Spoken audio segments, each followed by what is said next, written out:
So there have been some significant changes since my last interns video. One of them is that there's like a box of free stuff in the apartment and it had this hat, which I think is pretty important. Also, I was at the bookstore the other day and I found Beastly, which I now own, so I will let you know what my thoughts are. We're doing a game show today. And what's the name of the game show, Hannah? Because I didn't think of one. 60 minutes on it. Or in this case... Well, it's 75 minutes. 75 minutes on it. Okay, anyway. 75 minutes on it.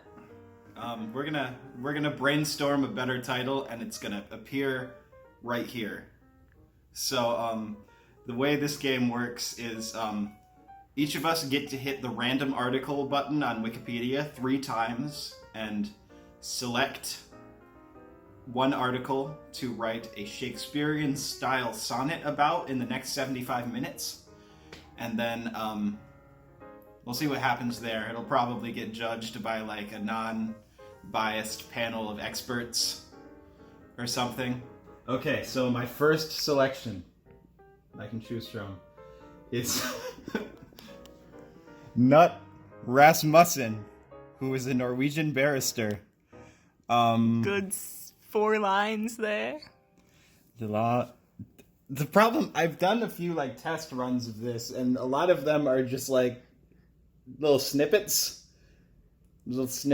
but it's maybe they're like a little mustard seed that's going to grow into a vast sonnet. We did decide we can search That's the other... kind of wordplay I'm going to be bringing to my sonnets. Okay, I hope I get some better ones now. 2 Halftimes in Hell, also known as The Last Goal, a 1961 Hungarian war drama film about a 1942 football match between German soldiers and their Ukrainian prisoners of war. That's pretty great. That's a whole story already. That's a whole story. That's almost like cheating, because it's like an actual story. So that's a pretty good choice. Crossing my fingers that the next one will be even better. Okay, we have Jelani Naro, a former prosecutor that became an Indonesian politician. So I'm just gonna tell you my thought process here. I just want to write like kind of a funny sonnet. This is not like a funny thing.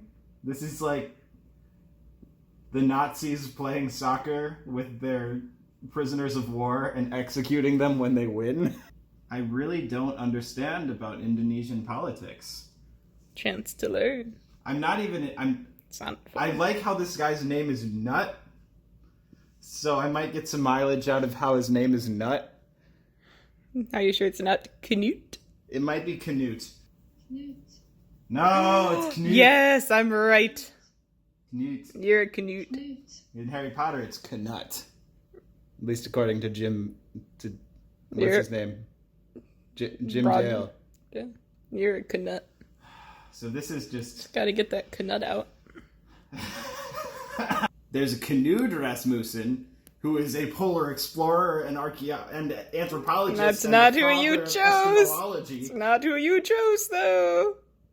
Okay, so my only hope is that you get worse options than me. And where are we? Go to English, unless you want to play on hard mode. First one. Oh, come on! Adelaide River War Cemetery, a heritage-listed cemetery. Oh, that's pretty nice. Where is this? It's in Australia. Australia. Nice. Oh, I want that one. Some tabs open. All right. Okay, next random article. Next random one. International Fisher Effect. Hypothesis in international finance that suggests differences in nominal interest rates reflect expected changes in the spot exchange rate between countries. That personally sounds kind of boring to me. I am not one. You don't want to make math iambic? Hickory Hills, Pennsylvania. A census-designated place, so just a town. Not even a town. I could be writing about Tom Hicken. You could be writing about Tom Hicken. I go, wop-a-wallopin'.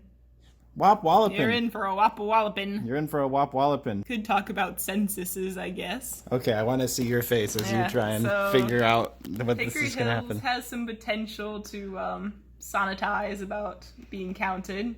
International Fisher Effect.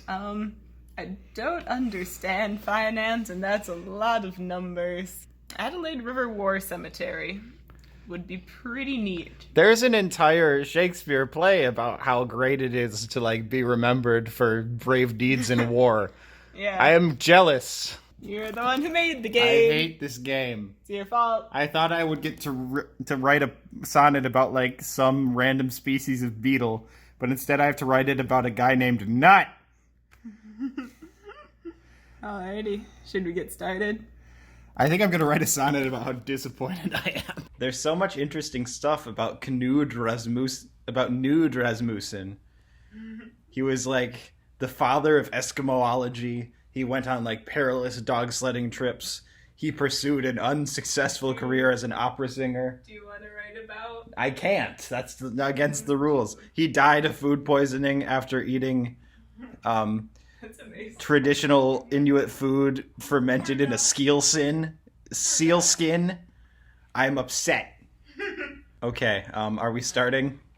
Yep. Okay, I'm gonna count down from 3.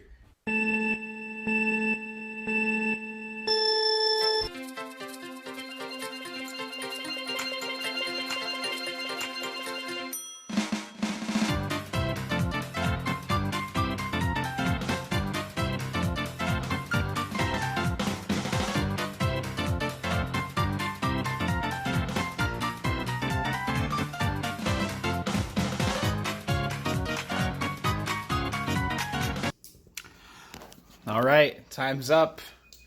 Let me turn off You my ready? light here. Yep. Can I read mine first? If you would like. So I chose the article,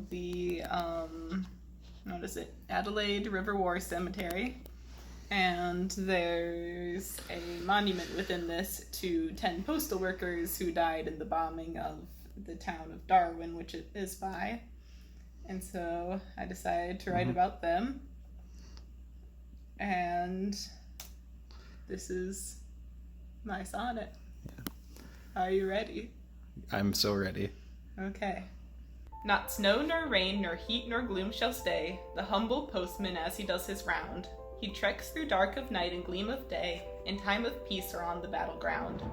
Great war returned and they were called to flee, but noble Bald said we will stay the course. These letters shall not miss their addressee. None others joined his wartime postal force. When morning came, the planes lit up the sky, the bombs and blood streaked red through air and ground. Then morning came with hoarse and tearful cry, and 10 good men were placed beneath a mound. In death had they delivered their message last? Not so, their courage is in iron cast. That's great. Yeah. The main postmaster who decided to stay his last name is Bald. Yes, that's that was clear. Pretty clear from context. Yeah! Yeah, that was I wrote great. a sonnet. You wrote a sonnet. You did a good job, and you wrote it in only 90 minutes. Yep. So, as you may recall, I wrote my sonnet about Knut Rasmussen, who was a barrister and nothing else. And this is my sonnet. O muse of ice, pray hearken to our cries.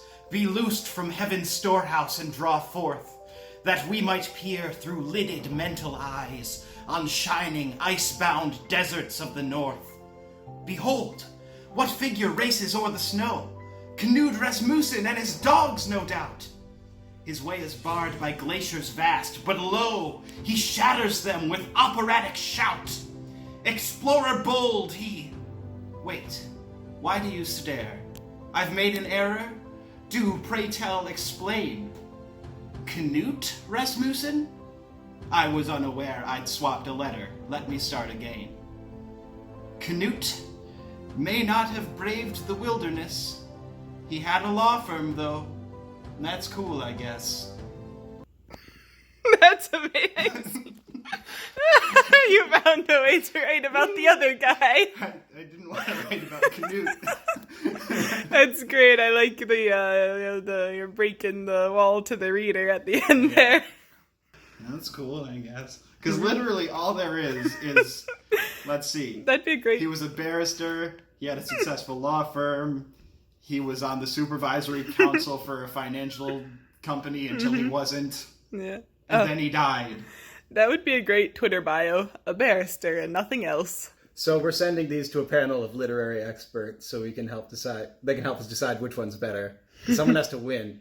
Hello. Hannah and I were at the thrift store the other day when we came across the literary discovery of the century! Exclamation point. We found 2 heretofore undiscovered sonnets written by Shakespeare himself. We need your keen literary minds Shoot, it to just got help blurry. us There we go. determine This is much which better. one is better. It's several days later, and we've tallied the results. We've counted all the votes, and I have received 2 votes to Hannah's 1. One person voted for me. The other 2 were wishy-washy. One of them said that Hannah's was lovely and touching, and mine was fucking hilarious. So I'm going to call that a split. One of them said that they were both worthy of public veneration. So that's a split. But still, that's 2-1, which means I am the current reigning champion of Sonnet SmackDown.